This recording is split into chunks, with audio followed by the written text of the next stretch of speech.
Hello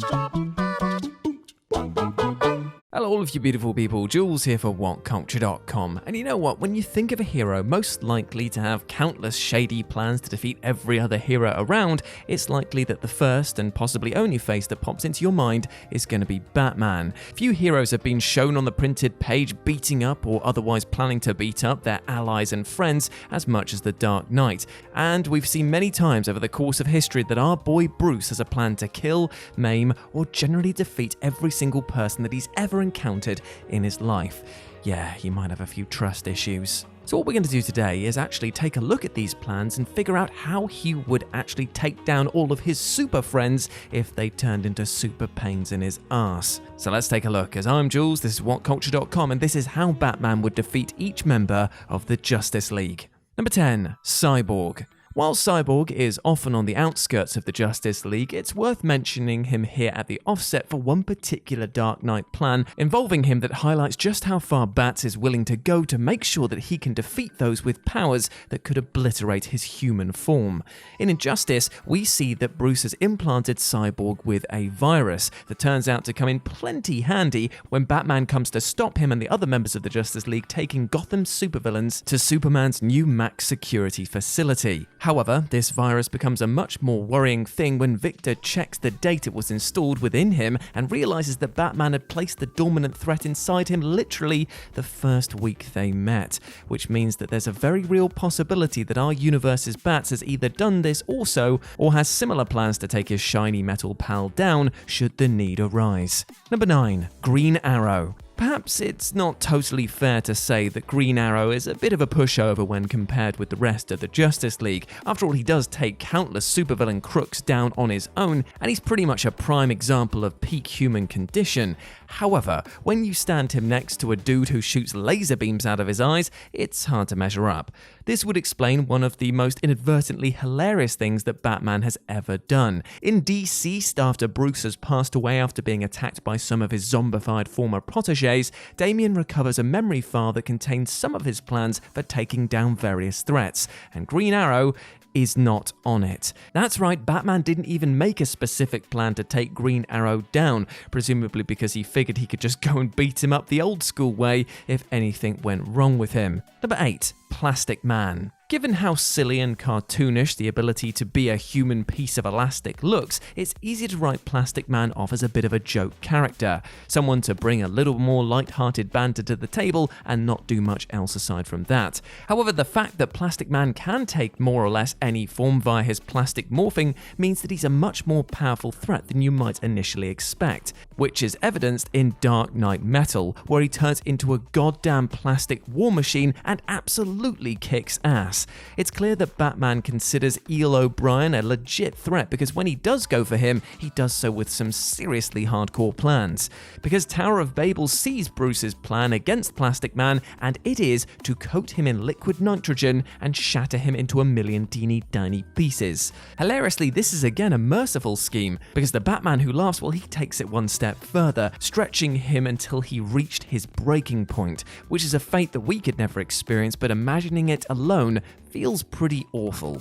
Number 7. Martian Manhunter. Although Martian Manhunter is usually resigned to the sidelines for a weird amount of Justice League storylines, he's really the dark horse of the group. Not only is he capable of shape-shifting into dangerous forms, but his abilities are borderline boundless. He can turn invisible, regenerates at incredible speeds, and can use telepathy and telekinesis, and is resistant to most earthly poisons and diseases. In short, he's a bit of a secret powerhouse. But not to Batman, it seems, who had a pretty brutal plan for his green friend should he ever turn from heroism. Naturally, Martian Manhunter inherited his kind's weakness for fire, and thus Batman's plan involved nanites that would cause the poor alien's skin to permanently be set on fire. Not killing him, but obviously distracting him from anything but the agonizing pain of being on fire. This is only slightly less evil than the plan the Batman Who Laughs uses on his version of the hero, as we see him half exploded up on a wall, suggesting that Bats either used a substance that dissolved the Martian's structure into more of a liquid or sabotaged his shape-shifting ability somehow to the point where it straight up killed the poor guy. maybe permanently being set on fire isn't so bad by comparison. Number 6. Green Lantern. With the powers of the Green Lantern so intrinsically linked to space politics, taking one of them out poses a unique issue: how to deal with them in a way that doesn't involve sabotaging the power source of any lanterns that haven't gone rogue.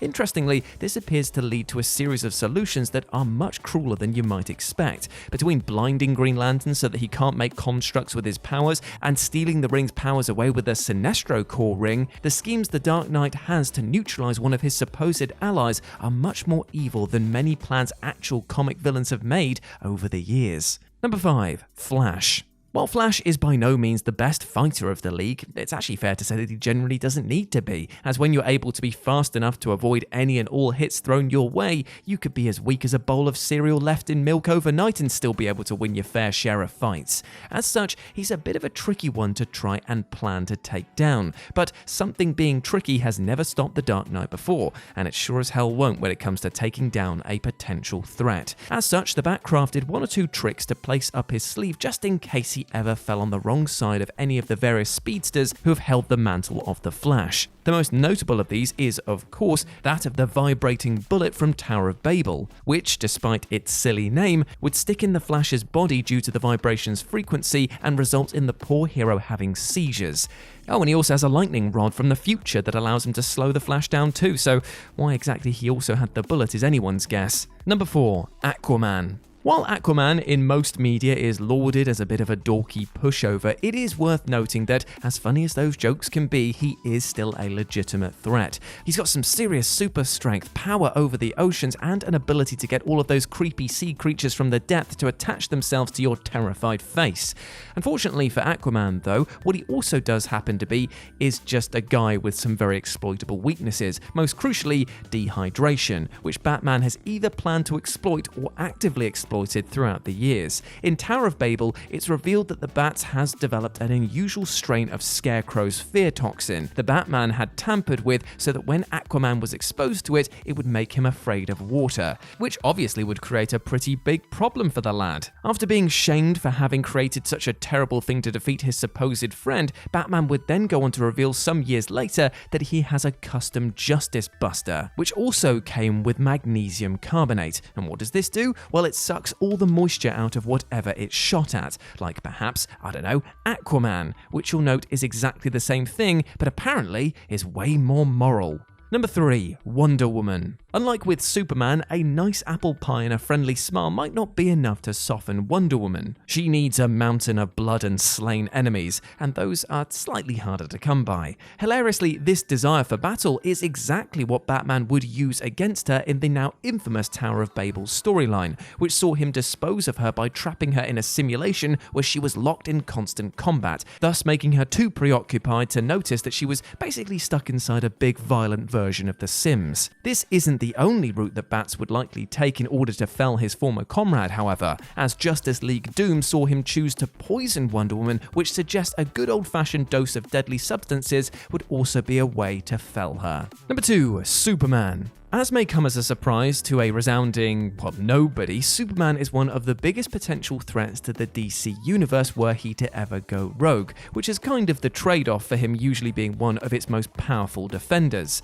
That said, Supes is pretty good about being prepared for a situation like this, given that the guy pretty much knows that Batman definitely has something made of kryptonite in that very trusty utility belt of his at any given moment. Not that this is the only method the Dark Knight has cooked up in order to destroy his technically best friend, as several comics have seen Batman utilize the power of a red sun to weaken the Man of Steel until they're finally on an equal footing. Failing all of this, there's a good chance that one of the reasons that Bats is so darn chummy with the spaceman is so that he can appeal to his good nature in order to try and snap him out of any of his evil ways. In fact, you'd hope that this would be his first choice of action, instead of breaking out the kryptonite gun straight away. Calm it down, mate. And number 1, Batman. Bet you didn't see this one coming, did you? Well, unless you have Batman-like prediction abilities, of course, in which case, well played, my friend. Perhaps the member of the Justice League that Batman is most concerned about having plans to defeat is, as strange as it might sound, himself. After all, for any other members of the League, he can be there to make sure that they get stopped in their tracks one way or another. But if he's brainwashed or goes rogue, there's not really an equivalent of him to do the same. This is arguably one of the many reasons that he formed the Justice League, and crucially, is likely also a reason that he has so many sidekicks that he trains and then keeps them at arm's length, despite it being clear that he considers them as his own children. As much as Batman makes teams and alliances to take down incoming threats, there's no doubt that he recognizes that he could somehow become one of them, and so he's trusting them to incapacitate or kill him just as much as he trusts them to take down whatever other big bad comes their team's way. In short, it's likely Batman doesn't actually have trust issues, he's just very, very aware that his closest allies and friends are also the people who he will need to take him down if the time ever calls for it. And how that'll be done? I don't know, just make the bat pole really greasy and then he'll just fall down there by an accident, or just push him down some stairs? Maybe get Alfred to poison his toast? I don't know.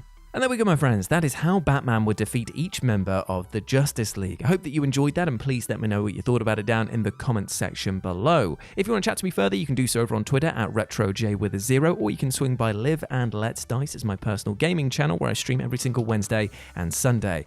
As always, I've been Jules. You've been awesome. Never forget that, and I'll speak to you soon. Bye.